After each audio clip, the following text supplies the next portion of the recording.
बिल्कुल ठीक है। हमारे साथ ambassador retired doctor Jamil Ahmed Khan sahab मौजूद हैं, साबिक सफ़ीर हैं। उनसे ज़रा पूछते हैं क्योंकि वो डिप्लोमेटिक अफेयर्स के ऊपर one of the most pertinent voices हैं डॉक्टर साहब। तो उनसे ज़रा पूछते हैं कि वो इस सूरत हाल में अब क्या राय रखते हैं। Doctor sahab thank you very much. सुबह खैर, आपने देखे मनाजिर भी देखे, तस्वीरें भी देखी और फिल वक्त ऐसा लग रहा है कि जो एक सिफारती एटमॉस्फेयर होता है उसके अंदर रहते हुए सारे मामलात हो रहे हैं। There is nothing extra, there is nothing more, there is nothing less, ऐसा लगता है। आपका क्या टेक है ये इस सब कुछ देखने के बाद? इब्तदाई ऑप्टिक्स तो बड़े मुनासिब नजर आ रहे हैं और इसकी तवक्को भी थी, क्योंकि इस वक्त रिसेंटली जो हमारे जियोपॉलिटिकल इमरजेंस हो रही है पूरे हमारे इस खित्ते में, उस अंदाज से, और मेरा इशारा है ईरान, सऊदी अरब और चाइना की बढ़ती हुई इंटरेस्ट और इन्फ्लुएंस, जिसके तहत बहुत सारी मखासमत, बहुत सारी ऐसी अदावतें वो आहिस्ता आहिस्ता दूर। और सबसे बड़ी हिस्टोरिकल जो एग्जाम्पल है वो सऊदी अरब और ईरान की हाल ही में जो दोस्ती हुई है उसके बारे में। तो उस लिहाज से ऑप्टिक्स जो इब्तदाई है, बिलावल भुट्टो जरदारी जब वहां पहुंचे हैं, तो उसमें कोई काबिल कदर कोई ऐसी बात नहीं है जिसको आदमी बिल्कुल मनफी के लिहाज से देखे।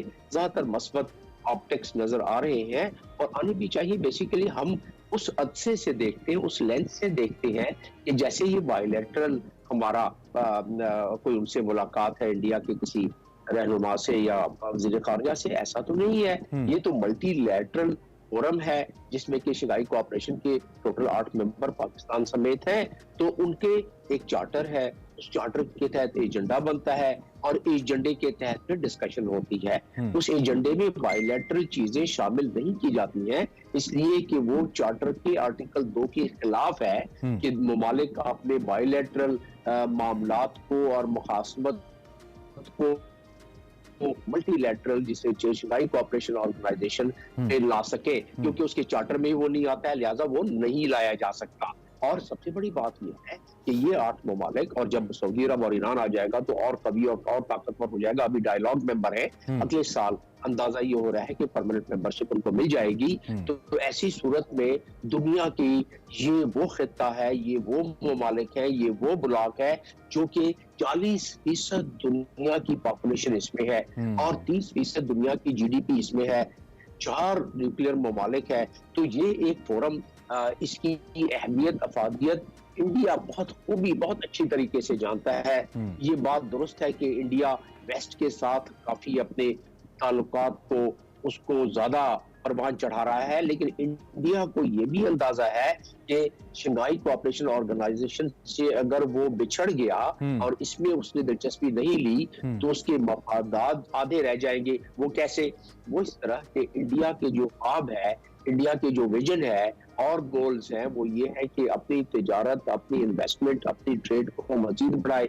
और इसमें जो शंघाई कोऑपरेशन ऑर्गेनाइजेशन के आर्टिकल 3 है, उसके तहत हर मेंबर को connectivity of goods and services भी देनी है। तो लिहाजा अगर इंडिया कल को इस प्लेटफॉर्म को इस्तेमाल करते हुए पाकिस्तान से कहें कि हमें कनेक्टिविटी दें आप, तो पाकिस्तान अब तक तो उसकी मुज़ाहमत इसलिए करता रहा है कि हमारी कुछ बायलैटरल मामलात है जिसके तहत वो तय नहीं हो रहे हैं इंडिया के साथ। और जब वो मल्टीलैटरल लेवल पे ये कनेक्टिविटी मांगेगा तो हम जाहिर है इस मामले में कुछ अपने मफादात को भी देखेंगे। तो ये आर्टिकल 3 के जी एम्बेसडर साहब, एक तो मैं अपने देखने वालों को बता दूं कि ये मनाजिर जब से कुछ देर पहले आपको दिखा रहे थे, ये बराह रास्त मनाजिर है इस वक्त जो हमारे पास गोवा से पहुंच रहे हैं। ये मनाजिर आप देख रहे हैं, these are the live pictures which are coming from India. और इस वक्त ये समिट यहाँ पे जारी है। बिलावल भुट्टो जरदारी और जयशंकर हमें इस वक्त ऑन स्क्रीन नजर आ रहे हैं, पाकिस्तान के वजीर खारजा, और भारतीय वजीर खारजा जयशंकर यहाँ पे नजर आ रहे हैं। यहाँ पे मुसाफा नहीं हुआ, आई थिंक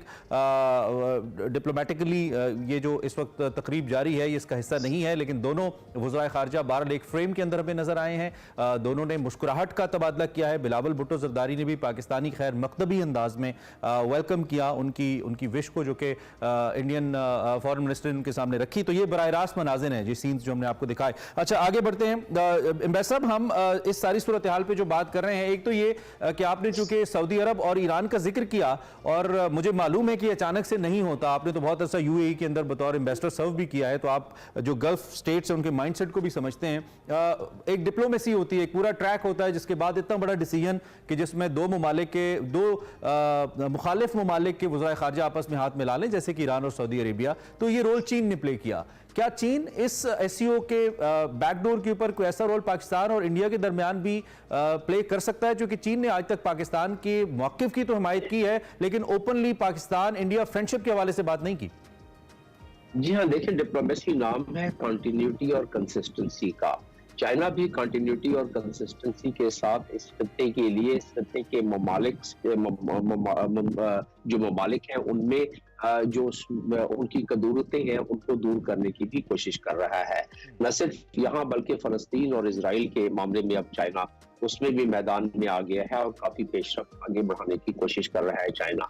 तो ये महसूस होता है कि चाइना के जो अंदाज है फॉरेन पॉलिसी का और जो डिप्लोमेसी का, उसमें चाइना, आप अंदाजा करें कि चाइना की अपनी कितनी बड़ी डिस्प्यूट है, बॉर्डर डिस्प्यूट इंडिया के साथ, और line of actual control, Daulatpur, chicken neck और ये तमाम के तमाम इलाके जिसको कि अभी भी इंडिया चाइना को काबिज कहता है, लेकिन उसको पसे पुष्ट डाल के वो अपनी प्रोग्रेस को नहीं रोक रहे। इंडिया और चाइना की 87 बिलियन से ज्यादा की ट्रेड है और इंडिया इसको बढ़ाना चाहता है, चाइना इसको बढ़ाना चाहता है। तो इस अगर मफाद को देखे, और कनेक्टिविटी का मैंने जिक्र कर दिया इंडिया का, इस मफाद को देखे तो आपके सवाल के जवाब में मुझे महसूस होता है कि आगे जाके ये मामलात में भी, इस मामलात में भी चाइना का इन्फ्लुएंस ज्यादा कारगर होगा। क्योंकि आप देखिए कि चाइना के फॉरेन मिनिस्टर दूसरी मर्तबा इंडिया पहुंचे हैं और अब इसके बाद उनके प्रेसिडेंट जा रहे हैं अगले चंद माह में। तो वो तो उनकी तो इस मामले में, इसके बावजूद कि एक बहुत सीरियस किस्म के ऊपर डिस्प्यूट है, फिर भी वो अपने ताल्लुकात को आगे बढ़ाना और जारी रखा हुआ है। Right doctor sahab, thank you very much, बहुत शुक्रिया, आपने हमें ज्वाइन किया। सुबह ambassador retired doctor Jamil Ahmed Khan, साबिक सफ़ीर, हमारे साथ मौजूद थे और इस डेवलपमेंट के ऊपर अपना तज्जिया हमारे सामने रख रहे थे। Some positive and good scenes are coming from India, और उम्मीद करते हैं कि ये जो एससीओ समिट है इसमें पाकिस्तान जैसे ममालिक के लिए ज़रूर खास तौर पर climate change and financial matters को लेकर हल निकले। इस पर बात करते रहेंगे। एक ब्रेक लेते हैं, ब्रेक के बाद आते हैं।